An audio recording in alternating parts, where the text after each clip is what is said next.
All right, so thanks so much for joining me tonight. So we have a special guest, Agile Humor, here with us tonight.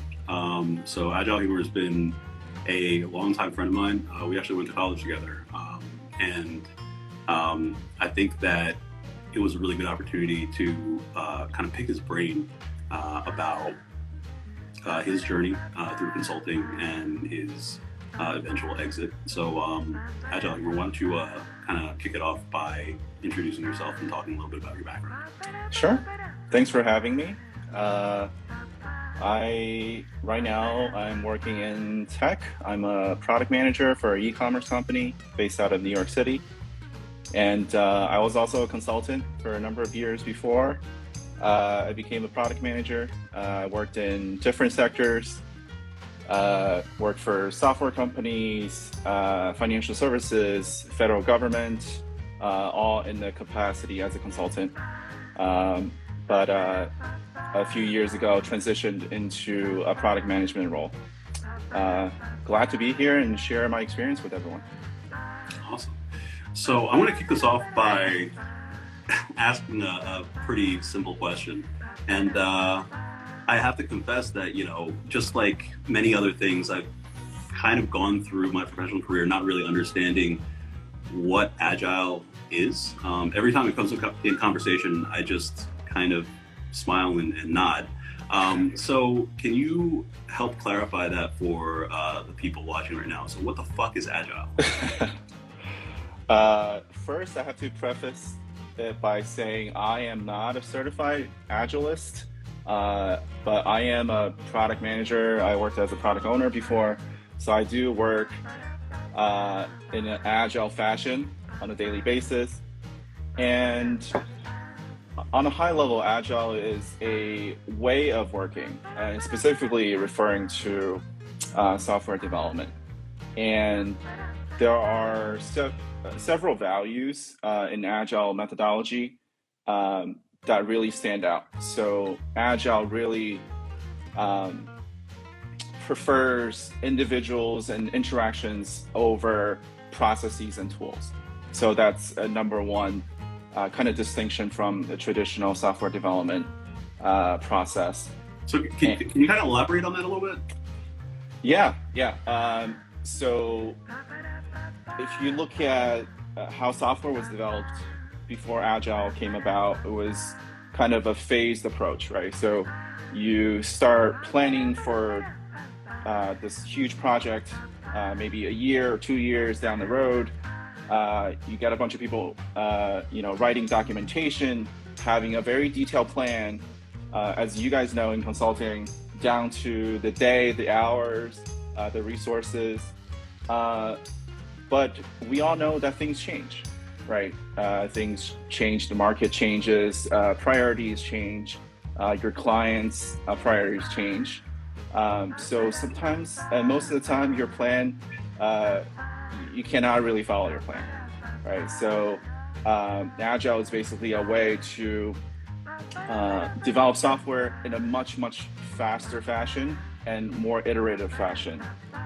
So instead of building software in a black box for a long time, you actually set up these short sprints. So typically a 2-week sprint where you have a very small piece of software and you demonstrate that to your stakeholders at the end of that sprint. So you get feedback. Even if you're wrong, the most you're wasting is 2 weeks. So it's a very efficient way to develop software. And it's a very foolproof way, because even if you're wrong, you're not, wasting a lot of money. Okay. I mean, can you give me a little walkthrough of how that would work in practice? Just kind of a synopsis. Yeah. So let's say you want to build a software for your own company, a piece of software for your own company, or internally or externally. You would form self-organized teams. This team will consist of a product manager, product owner, your developers, your designers. So a really full team of multi-disciplinary members. where you work together on a daily basis instead of working in silos. So every day you will have stand-ups to talk about progress, what you did yesterday, what you're planning to do today, and any blockers that you may encounter along the way. And you do that on a daily basis. And typically a sprint, like I mentioned before, a sprint is about 2 weeks, right? So in a 2-week period, your team is working together to plan, commit to the scope of the software that you want to build. You also are testing the software within that period of time, and eventually deploying that piece of software into production in the end. So in a typical cycle, traditionally you would take maybe months, years to build a piece of software and demo it to your stakeholders.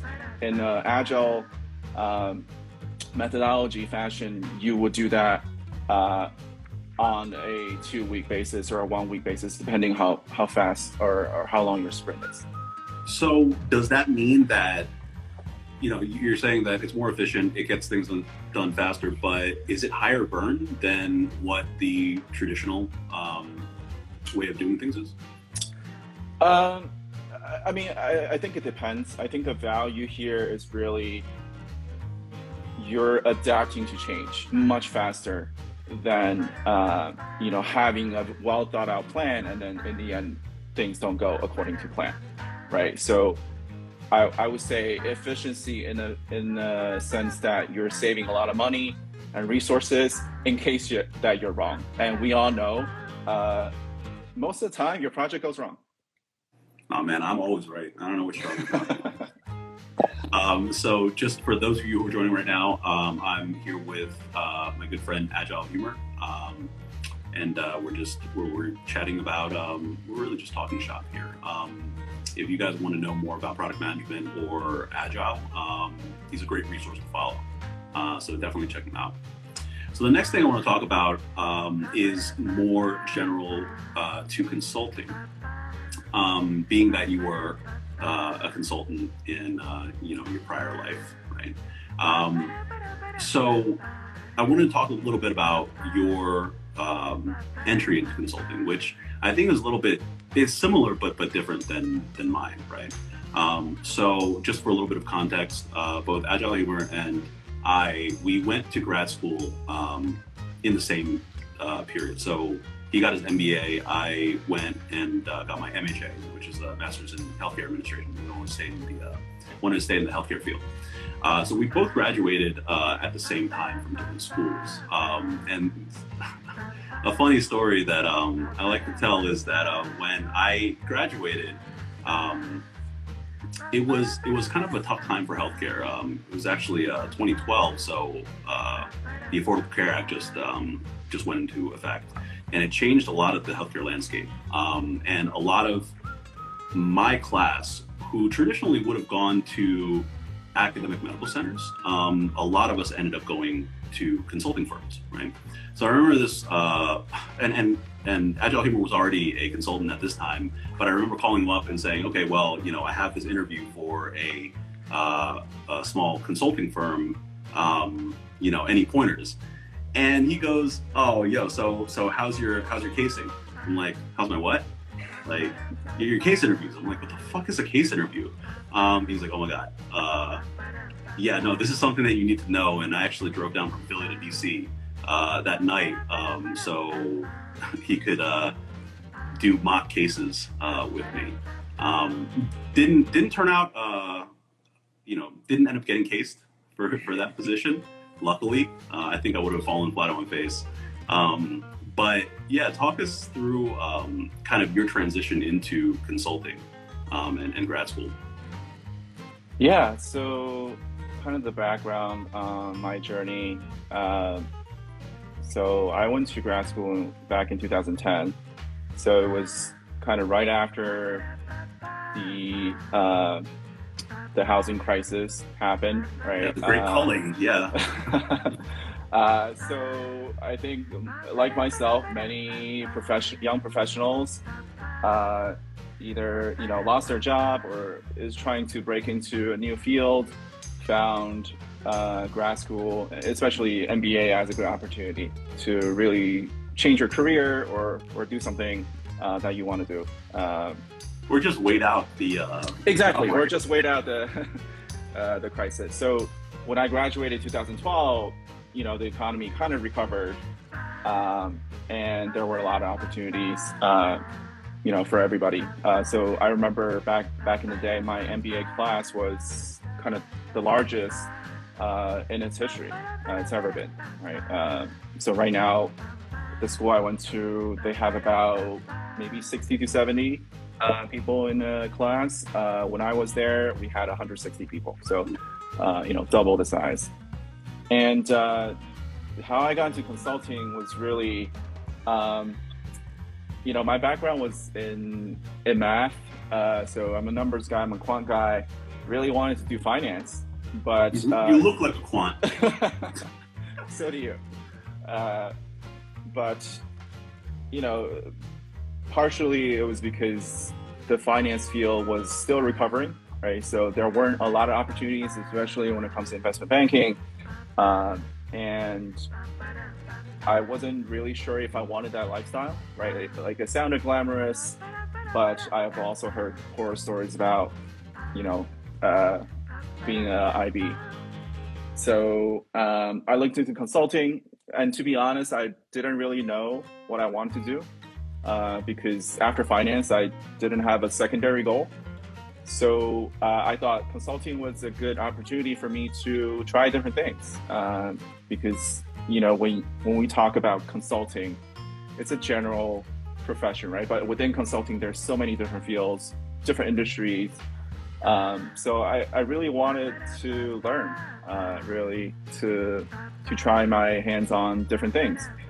And through my consulting career, I did a number of things: strategy consulting, I did financial analysis consulting, and eventually found a project that was kind of an intersection between finance and tech. So it was a software company that built software for banks and credit unions. So you do, as a BA, the project needed someone who knew finance and someone who knew a little bit about technology as well. So I sort of found my sweet spot of kind of business and tech, and that's how I really kind of grew as a consultant, through the ranks, and then after that, I took on different projects, rose from the ranks from a BA to a consultant to senior consultant, and eventually kind of managing different projects towards the end of my consulting career there. So, and so I don't feel bad about this in retrospect, but I didn't hear about consulting until pretty much I talked with you about the interview and stuff like that, because I think that it's fair to say that most people, because both Agile Humor and I actually started out as engineering majors, on that side of the world, and I venture to say most regular people, most normal people that aren't in professional services will not know what Deloitte is, or they might be vaguely familiar with what KPMG is or whatever, but I think the general assumption is that they're accounting firms or something like that, right? But when did you actually realize that when did you kind of hear about consulting as an industry, as a career? Was that before you decided to get your MBA, or was it during? It was definitely during. I think partly it was because I didn't do my research before going to grad school, but I really have to credit my school for educating us on what consulting was. We had a good network here. So I'm based out of DC. There are all the consulting firms, especially federal practices, are all based out of DC. And our school was, one of the schools on everybody's list. So I had a lot of contact opportunities to meet different people in consulting in different federal practices. So I would say MBA really gave me the opportunity to network and really understand what consulting was.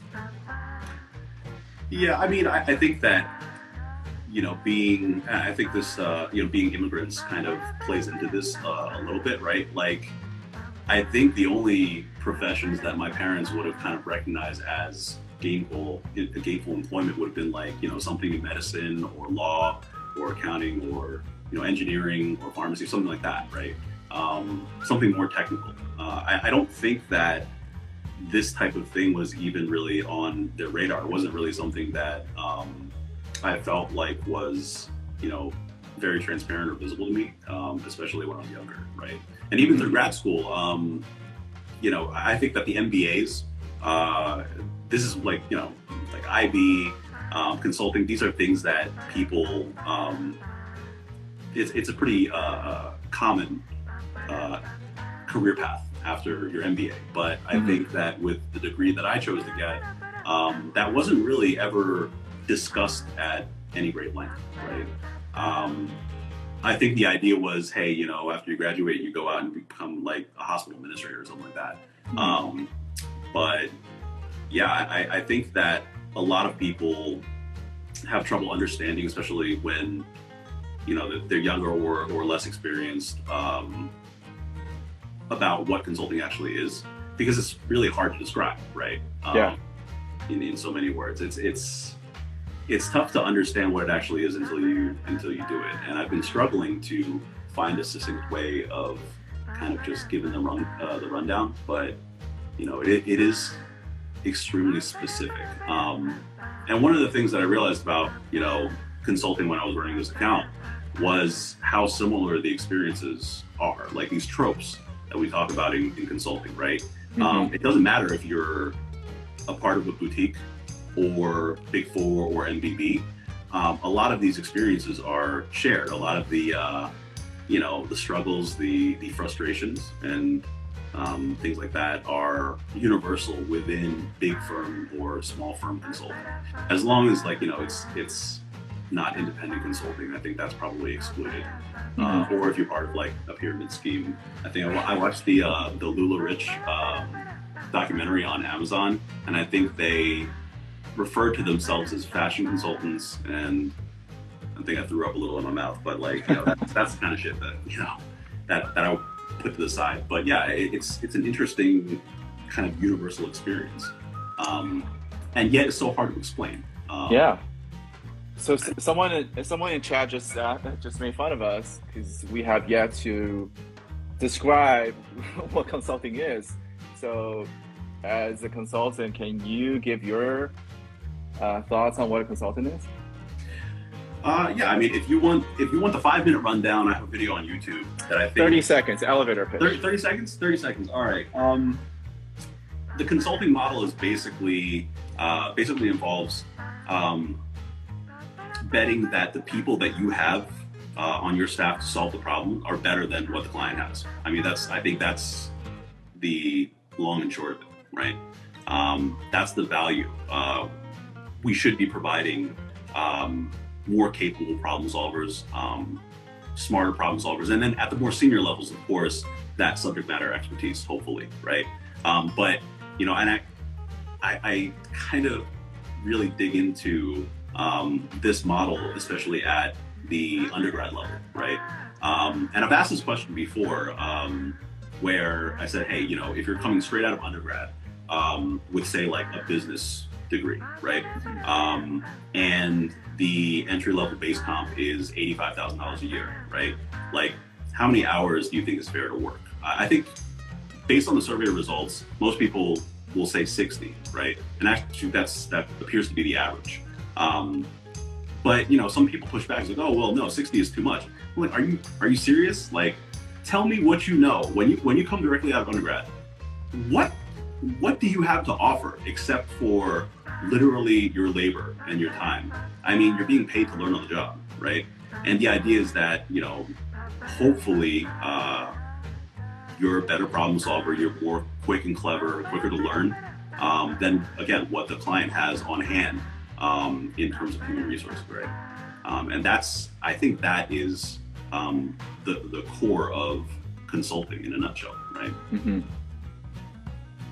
But it depends. I think there's also kind of the lifestyle side, right? That's associated with being a consultant that defines what a consultant is. I think these are often the subjects of your memes. So can you talk a little bit about that? Yeah, I mean, but it's changed, right? I mean, I think it's going to get back, at least in some part, to what it used to be, right? But I think, in a way, there was a good part of the travel and kind of the downside to it, right? Obviously, work-life balance issues, or trying to develop stable relationships when you're on the road 4 days a week, right? That's challenging. But I also think it was kind of a distraction. In terms of, giving you these fringe benefits, right? Like, who doesn't want to earn points and status, right? Like, when I used to travel, like, if we were going out to the city, right? When I say to the city, I mean like New York, right? From Philly. Like, the first thing we do is, like, book a room at a really nice hotel in points and just say, okay, like, we'll start here and then we'll figure things out, right? Even this wedding that I just went to in Canada, like, just take the points that you have, book a room at the St. Regis, and ball out. Eat the best food on the client's dime, drink expense, all that kind of stuff. It was a lifestyle, right? Especially for younger people, it was extremely attractive. But now it's kind of depressing without travel, to be honest with you. But again, I kind of do think that travel distracts a little bit from what you're actually doing with your life, and how much time you're actually committing to it. It kind of fools you into thinking that it's a little bit better than it is. But I'm not gonna lie, I really enjoyed traveling. I enjoyed staying at cool hotels, visiting different cities, renting cars. I really enjoyed doing that. Me too. Yeah. The only thing was about optics, right? Like, if you get, like, there's one time I got like I had a really tough week, and I talked to the manager over at National, and he let me have the Maserati, but like, that's great, but you can't drive that to the client site. Like, you can't let the client see, even if it didn't cost any more than a Kia, right? It's bad for optics. But I really enjoyed doing that. But yeah, it's definitely in flux now. I really hope that. Oh, and another thing about travel, right, is that bond that you make with your teammates, right, through mutual suffering. It's, I don't know, it was therapeutic, right, to just go out with your team and over a few drinks and just bitch about the project or whatever. Right? But now we don't really get that, and I feel kind of bad for people entering in during the COVID era where they didn't really get to experience that. But I hope it gets back to a good balance between working remotely and travel when necessary. But for a lot of people, traveling 4 days a week is not really something that people can sustain, if they're trying to start a family or something like that, right? So there's big issues with that. But hopefully, after this ordeal is over, we'll have learned things, and learned to better set boundaries, and change that expectation and that culture, right? I think a lot of the old ways of thinking are being phased out, which is really good. But I often laugh about this when, firms talk about how great their culture is. I'm like, you could say that, but at the end of the day, it's really down to the project, the management, the leadership, right? And that changes every project for most folks, right? So how do you guarantee that nobody's going to have a bad experience? Because it's going to come down to, oftentimes, this one asshole manager, or this one partner that just does not give a fuck about boundaries, personal boundaries and stuff like that. And that's not necessarily indicative of the overall firm culture. It's just a person sometimes, right? But there used to be this collective attitude, I think, that I can only liken to like hazing, right? So I was talking to a buddy of mine who used to work for Goldman Sachs, right? And I was basically telling him that my opinion is that at some point it doesn't matter how much money you pay somebody, right? If you're sustaining 80 plus hours a week, right? Like those Goldman analysts say, I don't know if that's true or not, but if you're like over a year, right? Over the course of a year, if you're averaging 80 hours a week or more, that's really not healthy for you, right? So it's kind of like Squid Game a little bit, where like just because people are willing to do it doesn't make it ethical, right? So I mean, it's I hope it changes because there's a lot of people that still defend this kind of grind culture. Like, look, I'm guilty of it in the past, where like basically it's a contest to see who can live the most unhealthy life. Like, someone's like, oh man, I worked 80 hours last week. Yo, it's like, do you even work, man? I put in like 90 hours or something like that, and that's not really a healthy contest. Yeah. But it's something that I still see a lot of people do, right? Like people making fun of you for not working enough hours or working yourself to death. And it's a little sick. But I think we're transitioning out of that, especially coming into a time where people are really starting to question the value of their time more critically than they had in the past. Yeah, absolutely. So on the contrary, I work in tech. So the tech culture is the opposite, right? It's definitely more about work-life balance, especially for developers. Developer resources are scarce, especially top talent. Do you think this is why a lot of consultants are actually jumping back into industry, especially to tech?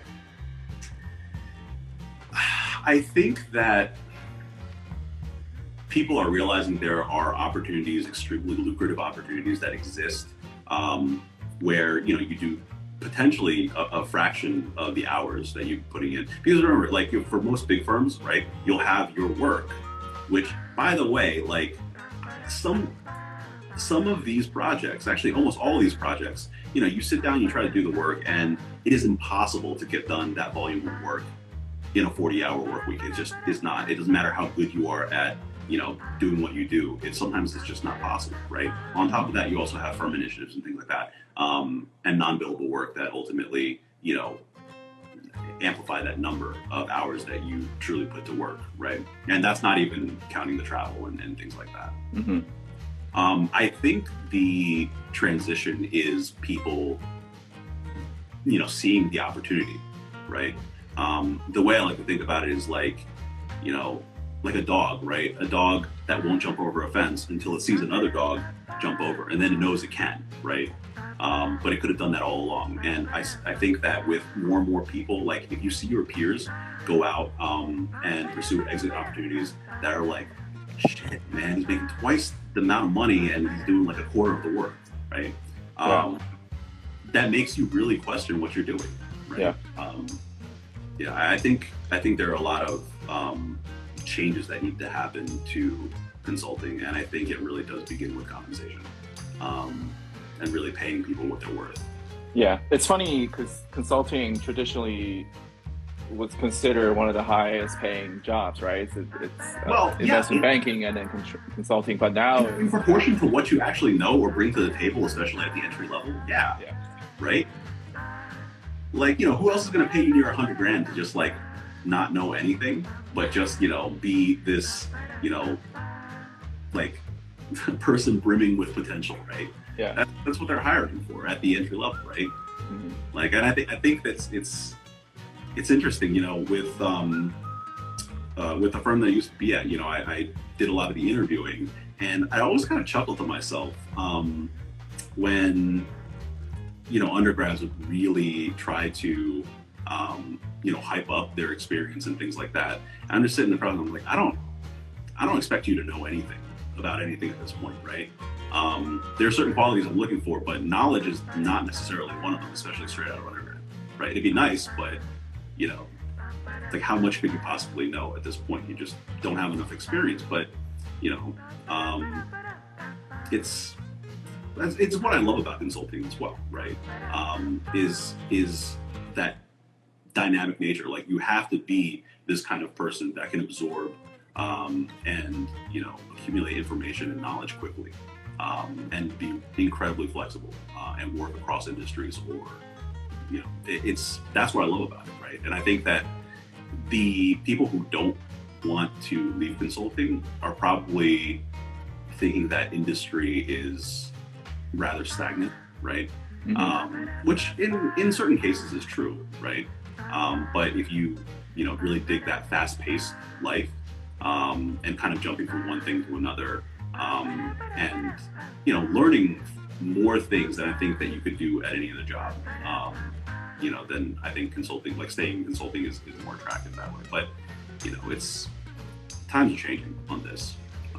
Yeah, I do think I've seen a lot of resumes lately, just straight out of undergrad or straight out of grad school. I have seen people with a lot more hands-on experience, so maybe not like knowledge per se, but a lot more entrepreneurs, especially in tech, right? Like they built their own little website, they built their own store online, or their own little business. And I think those experiences are valuable, right? Yeah, I think that there's been a really big shift to people jumping out of consulting and transitioning into startups, right? I in a conversation with a partner from McKinsey, she said that they love to hire risk-averse entrepreneurs, right? Because by all logic, you should have the skills to do this on your own, right? I mean, consulting in big firms is by nature kind of entrepreneurial. You have to look for things yourself. You have to be a self-starter. And while you could do these things yourself, you have all the skills, right? But you're kind of afraid to take that step. I know I'm definitely in that category, right? I'm trying to step out of that comfort zone though. But yeah, I think that's also kind of a hallmark of capable consultants. It's something that we could have done all along. We had the skills, and now I think people are starting to kind of come around to that, right? And also the money, by the way, like getting into a startup, a pre-IPO startup, just at the right time, it's great. And whenever you see your peers do it, you just, man, I'm happy for them, but at the same time, I'm like, man, fuck you. Like my friend went from Deloitte to Coinbase pre-DPO, and let's just say she's doing very well for herself. But let me just stop you for a second and just do a little recap. So I'm talking with my good friend Agile Humor here. If you haven't seen his page, go and check it out. We're just basically bantering about our consulting experiences. But I want to move on a little bit to some things that I'm more curious about that I am less familiar about, right? So I wanted to transition into talking about exit opportunities. So leaving consulting and that sort of experience. So you're a product manager right now, right? Yes. Were you a product manager when you were consulting, or was it different? So I was basically doing a product manager's job, but with a consultant title. I think the difference was that I was building software on behalf of my client, right? I was building software for my client instead of building software where I actually own. And I think that's the biggest difference, and that's one of the biggest reasons why I exited, is because at one point, it was really the client dictating what needs to be built. But as a product manager, you should have the ownership to drive and create your roadmap and drive growth. So that is something that I think, if any of you guys are in a PO role or product manager role as a consultant, that you probably are not getting. So PO is product owner? Yeah, product owner. Yeah. So you told me in the past that you've interviewed for Facebook and Amazon. What are those types of interviews? How do those compare to your traditional consulting interviews, where generally, you'll have cases and you'll have sometimes a skills test, but also, behavioral based stuff, right? So how does that compare on Facebook and Amazon? Yeah, so I'll talk about them a little separately. So I'll start with Facebook. So Facebook, as you all know, is a company that focuses on data, right? Data is everything for Facebook.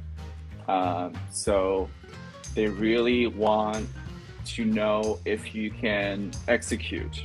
And execution to Facebook means whether you can actually diagnose a problem first, find out what's causing the problem, and have a solution for it. So that's very similar. Are these problems contextualized within the Facebook platform, though? Yes. So a sample interview question for Facebook would be, what if Facebook feeds has seen a 5% less engagement in the last week? So that will be kind of the topic for your case, and you'll start there. So, what if I'm not a boomer and I don't use Facebook? So, how does that work? You're at a disadvantage. I'm not gonna lie. So, be like, can you please define engagement? Exactly. Well, that's definitely a valid question, right? Engagement on different platforms means different things, right? Like if you're talking about Facebook, IG, you're talking about impressions, right? So comments, likes, any kind of interaction the user is having with the platform, right? For an e-commerce company, it might be something different, right? Like it might be, how many times you're visiting the homepage, or how many times you're searching for something, right? And how often people are doing things on the website. So it could mean very different things.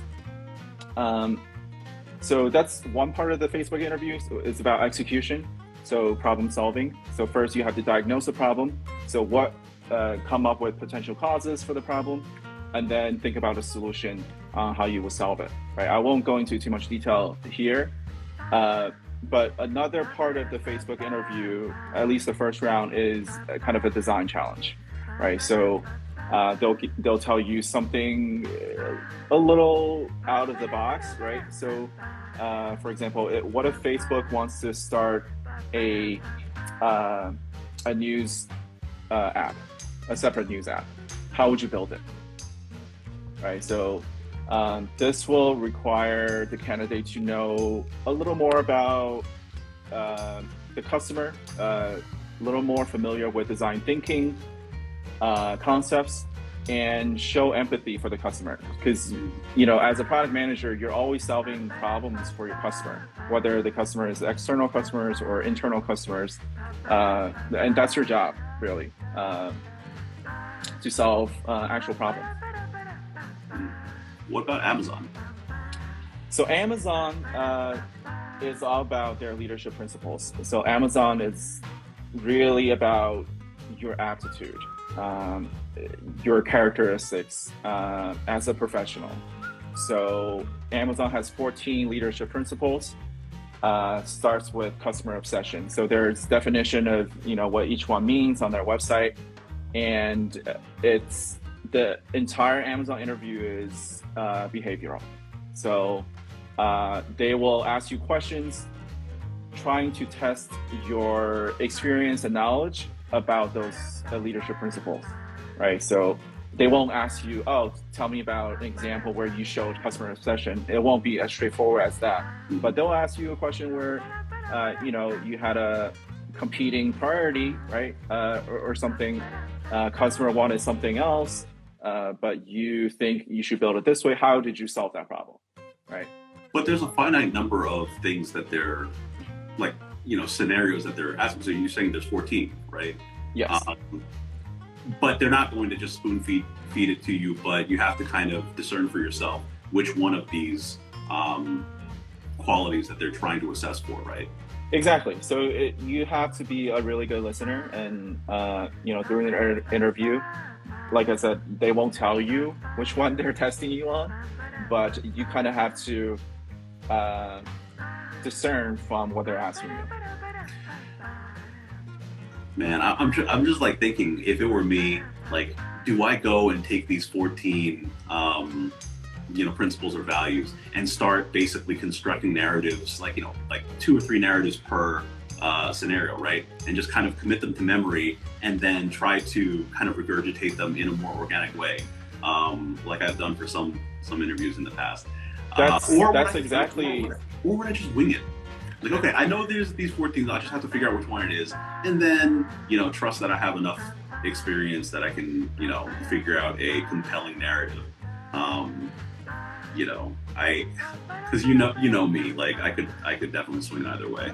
Yeah, I mean, my personal opinion is somewhere in between, right? You don't need a script. You don't need to write out scripts where you have canned answers for each scenario, but you do need to think about, I would say, at least 5 different projects or initiatives that you've done in your career that you can use to talk about the 14 principles, right? So any project that you've done in the past, you could spin that to answer multiple questions.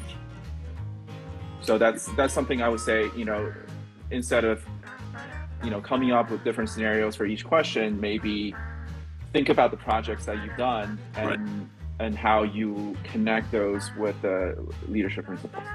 Yeah, but they don't even have to be like project related, right? They could be like some other kind of encounter or some other kind of experience outside the professional realm, right?